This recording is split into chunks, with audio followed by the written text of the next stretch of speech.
Snow World and hello finale sa aking China tour!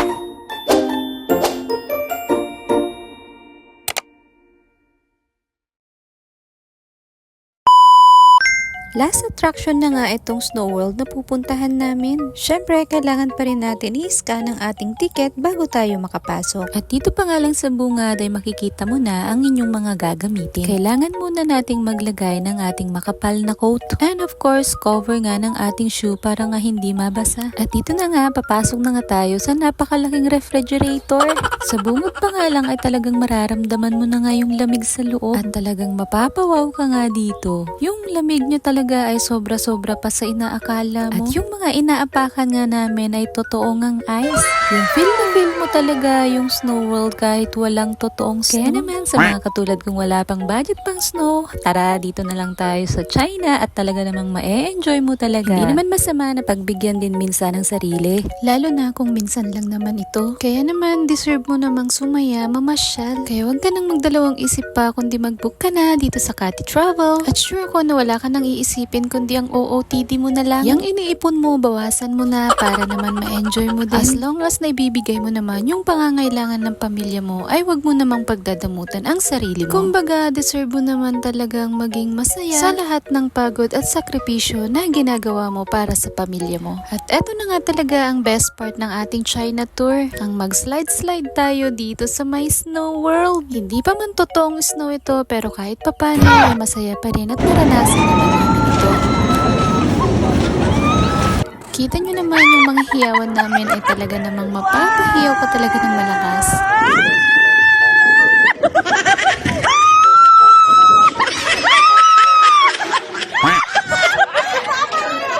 Napakasulit nga talaga ng binayad namin dito sa China tour namin. At isa na nga ito sa aking core memories dito sa abroad. At dahil ito na nga ang last part ng aming China tour, ay talaga namang in-enjoy ko na ang New Snow World. Ito nga yung tinatawag nilang healing your inner child. Nakakapagod man, pero worth it pa din naman. Take your flag and stick it where you like. I'm reaching higher. Oh, darling, and if you think the planet's grip can hold me back.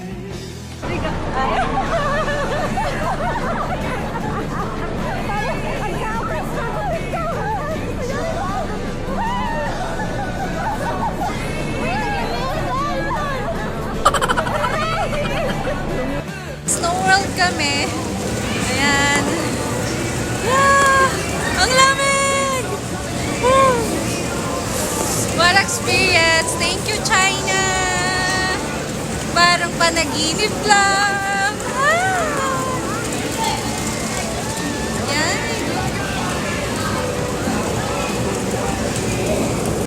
Pagkatapos nga namin sa Snow World ay lumabas na nga kami dahil call time na nga at dito na nga kami magkikita-kita lahat. Wala, etong part na nga to ay hindi nga namin napag-picture. Kaya naman nagpaalam lang kami saglit sa aming tour guide para naman magkakuha ng litrato dito. At habang ang lahat ay nag-aantay nga ng iba pa naming mga kasama, ay ayun nga ay may nawawala pa nga. At sila na nga ang naging rason kaya naman na-delay na ang uwi namin. Hindi pa rin talaga mawawala ang mga kapalpakan sa mga travel tours. At mukhang na-bad trip na nga sa amin yung aming tour guide. Dahil hindi nga nagpaalam yung mga kasama namin na lumabas naman ng pala sila. Kaya naman kaming mga nandito sa loob ay nagantay talaga ng malala. Pero anyways, overall ng aming China tour ay talagang napakasulit naman. Hindi pa man nga kami nakakauwi ay parang pinaplano na namin pumunta sa isa pang part ng China. Nakakala mo ay napakaraming ipon ng mga animal na to.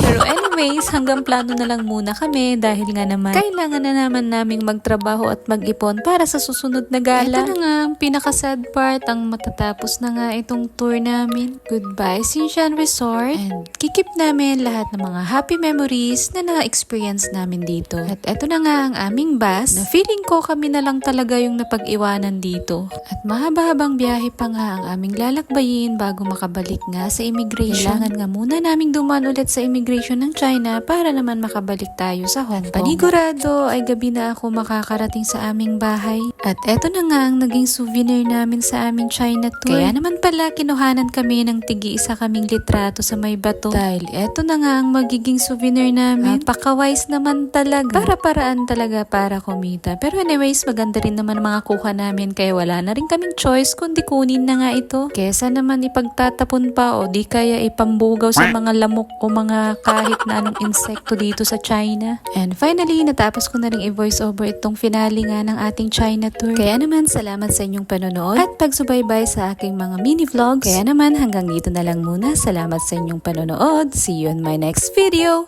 Babu!